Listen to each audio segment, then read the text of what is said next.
கிறிஸ்துவுக்குள் பிரியமான அன்பு சகோதர சகோதரிகளே, தேவனுடைய பெரிதான கிருபையினால் நாம் தொடர்ச்சியாக தியானித்து வரும் 93 நாட்கள் நினைவு கூறுதல் தொடர் தியானத்தில் இன்று 42ஆம் நாள்.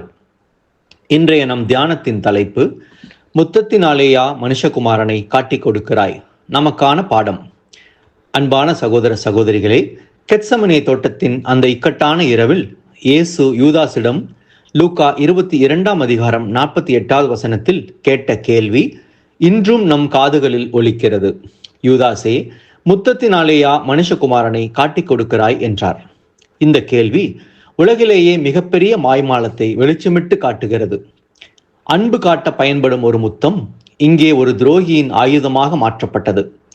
இந்த நினைவு கூறுதல் நாள் முன் தயாரிப்பு காலம். அர்ப்பணித்த சீஷர்களாகிய நம்மை ஒரு பெரிய சவாலுக்கு உட்படுத்துகிறது.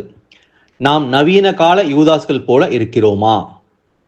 உண்மை கிறிஸ்தவர்களாகிய நாம் நம் வார்த்தைகளுக்கு பின்னால் துரோகத்தை மறைக்க முயல்கிறோமா என்பதை நாம் சிந்தித்து பார்க்க வேண்டும்.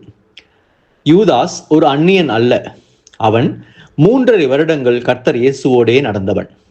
அவரோடு அப்பத்தை புசித்தவன். அவர் செய்த அற்புதங்களுக்கு நேரடி சாட்சியாய் இருந்தவன்.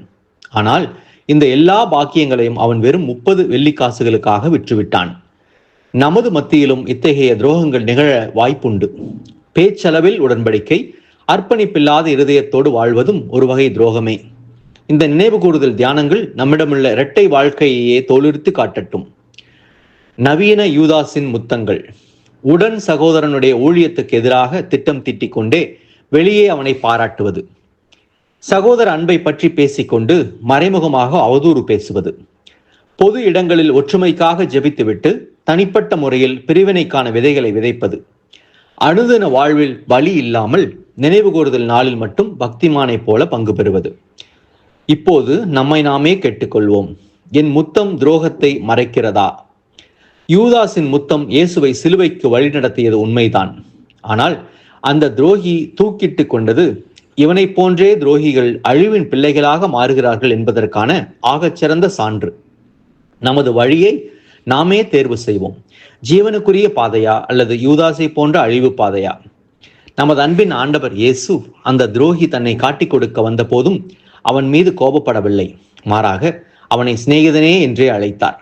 துரோகத்தின் மத்தியிலும் அவர் தம்முடைய ஊழியத்திலிருந்தோ இயல்பில் இருந்தோ பின்வாங்கவில்லை.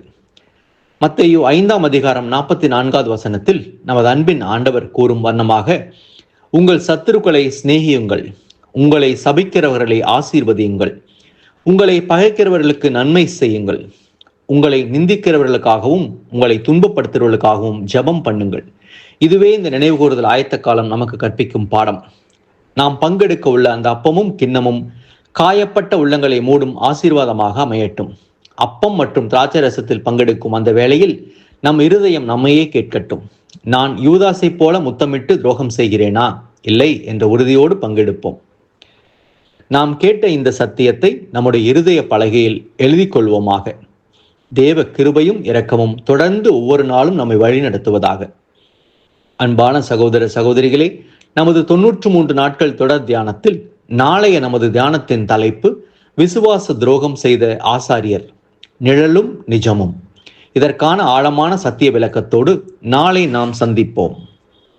கிறிஸ்துவுக்குள் பிரியமான சகோதர சகோதரிகளே, இதுபோன்ற அநேகம் ஆழமான சத்தியங்களை முழுமையாக பார்க்க நமது சத்திய கருவூலம் யூடியூப் சேனலை சப்ஸ்கிரைப் செய்து பயன்பெறுங்கள்.